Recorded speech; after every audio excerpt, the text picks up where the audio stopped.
Miarabatsika rehetra amin'ny anaran'ny tompo. Tena azo atao tsara ny mankalaza krismasy.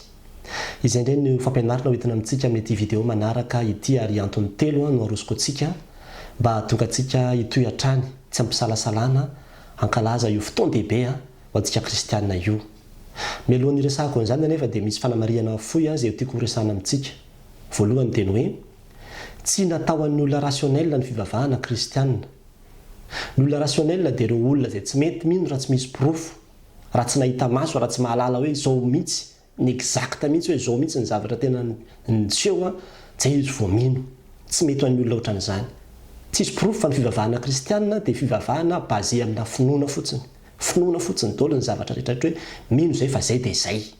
Raha mijery tsika ny théologie de la création any amin'ny Genesis dia mahita tsika fa théorie ny soratra masina dia tsotra, enin'andro ny namoronan'Andriamanitra an'izao tontolo izao tamin'ny alalan'ny teny. Zay. Dia izay no inontsika. Tsy mety amin'ny olona rationnel izany. Fizy manana ny théorie sy manana ny profony sy manana izay zavatra rehetrarehetra hoe izao ny atombohan'ny zavatra rehetrarehetra. Ka izay aloha raha vao olona rationnel sahirana eritreritra any amin'ny krismasy. Ny faharoa dia izao ny zavatra mampalahelo anahy ny ankabetsahan'ireo le antoko-pivavahana na le olona izay tsy manaiky ny krismasy ireo dia tsy dia le krismasy loatra ny tena tsekeny fa le fahefan'ny fiangonana katolika mihitsy izay nametraka ny krismasy tamin'ny taonjato fahaefatra.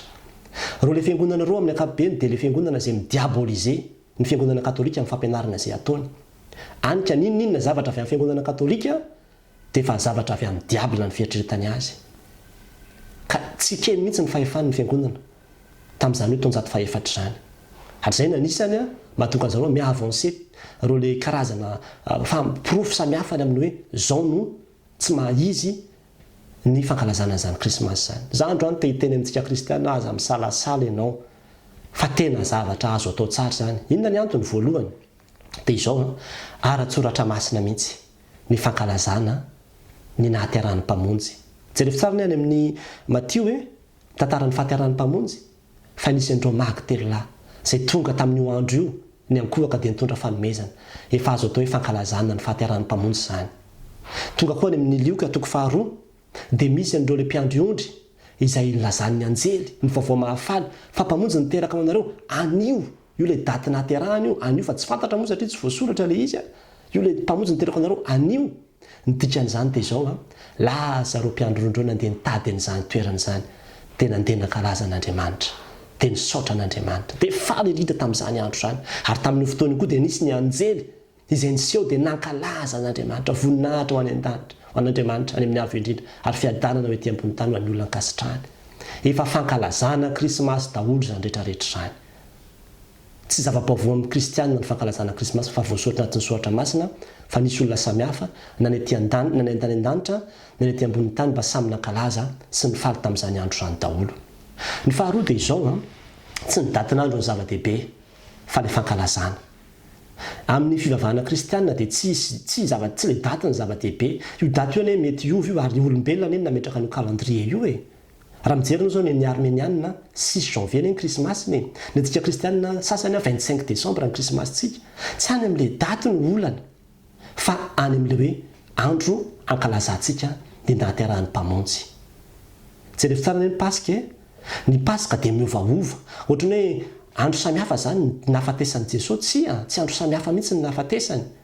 fa dia hoe misafidy andro anankiray fotsiny tsika ankalazantsika ny nahaterahany na ny fahafatesany dia le fankalazana ny zava-dehibe fa na 12 mars ny fahafatesan'ny tompo na 15 mars ny fankalazantsika ny zandritrehetra izany tsy any amin'izany ny problème antsika fa dia ny hoe Paska io dia tena iketsika hoe Paska ty androandroany ity na dia tsy mitovy foana aza ny datin'andro. Dia izany no alazako amintsika hoe tsy dia le daty 25 décembre loatra fa za manokana mafindra 1er décembre raha izay ny fanapa-kevitry ny fiangonana dia amiko tena krismasy izany ny 1er décembre raha ho afindra 1er décembre io fa tsy any amin'ilay daty loatra ny olana fa tena hoe mankalaza tsika andro ahatsiaovantsika an'izay fotoan-dehibe izay dia mba hiarahantsika mankalaza sy manome voninahitra an'Andriamanitra. Fa ny zavatra fahatelo izay lehibe indrindra dia izao ninona fehezinareo ety ambonin'ny tany dia fehezina any an-danitra. Za dia mino zato isan-jato fa voasoratra any an-danitra any ekena any an-danitra any hoe io no andro ankalazana ny fahaterahan'ny mpamonjy. Satria nahoana ny fiangonana eny nametraka an'io daty io e ary fantatro tsara mihitsy ny amin'ny hoe nisy ilay fetiny jiosy fetiny jentrisa romane ny saturnal sy ny ohatran'izany zay nankalazana tamin'ny volana desambra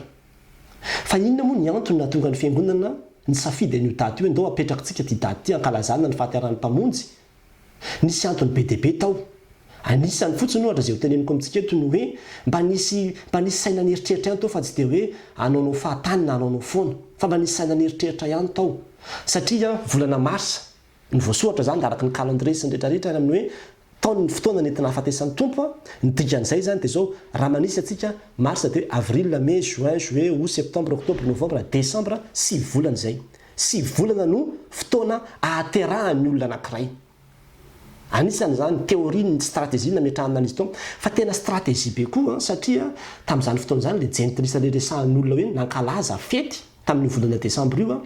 de tena nalaza be tamin'izany tany Roma fa ny kristianina satria efa taty amin'ny taonjato faefatra vao nalalaka ny fivavahana kristianina de zay zareo vao hoe inona zany no ataontsika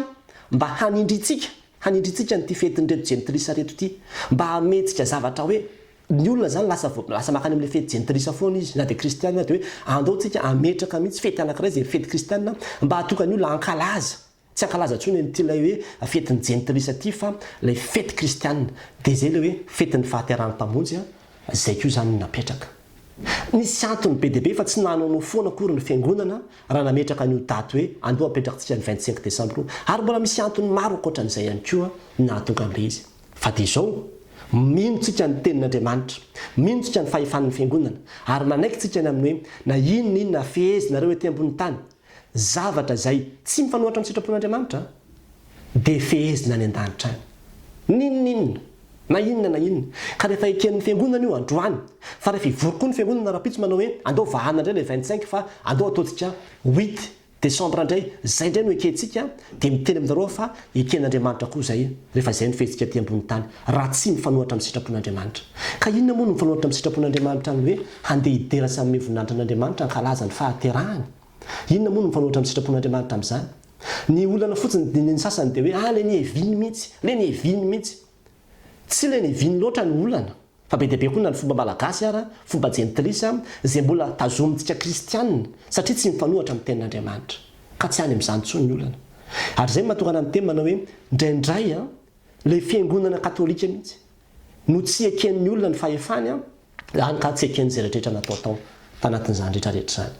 za manokana ravana de tena miteny amintsika kristianina hoe tena azo atao tsara ny mankalaza krismasy ary tsy zavatra vaovao amin'ny fiainantsika zany ka de mahereza indrindra aza misalasalany amin'izany ianao fa ozy ny tenin'Andriamanitra ny Romanina 4:10 ota izay avy amin'ny fisalasalana raha vao misalasala anao de manota raha mbola mankalaza fa rehefa ozy ianao hoe mety io satria zay ny eken'ny fiangonana mety io satria daty tsy daty loatra fa ny fankalazana mety io satria ny soratra masina de mampianatra antsika fa tamin'io andro io be deaibe ny nankalaza n'Andriamanitra de ndeha koa ankalaza n'Andriamanitra de izay no antony mahatonga antsika mbola mitoy hatrany mankalaza ny krismasy de hoe amintsika hoe mirary krismasy sambatra ho atsika kristianina rehetra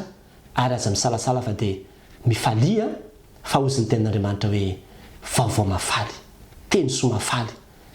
zany fahateran'ny mpamonjy zany ka de mifalia tahaka ny anjely mifalia tahaka andro maky mifalia tahaka andro mpiandrondry itsika rehetra ao anatin'izany rehetrarehetra zany raha nasoanao zay vidéo zay de zarao ary azo j'aime koa ny page marque 16-15 azonao ireo vidéo samihafa kristianina mbola ho avy de samy tain'Andriamanitra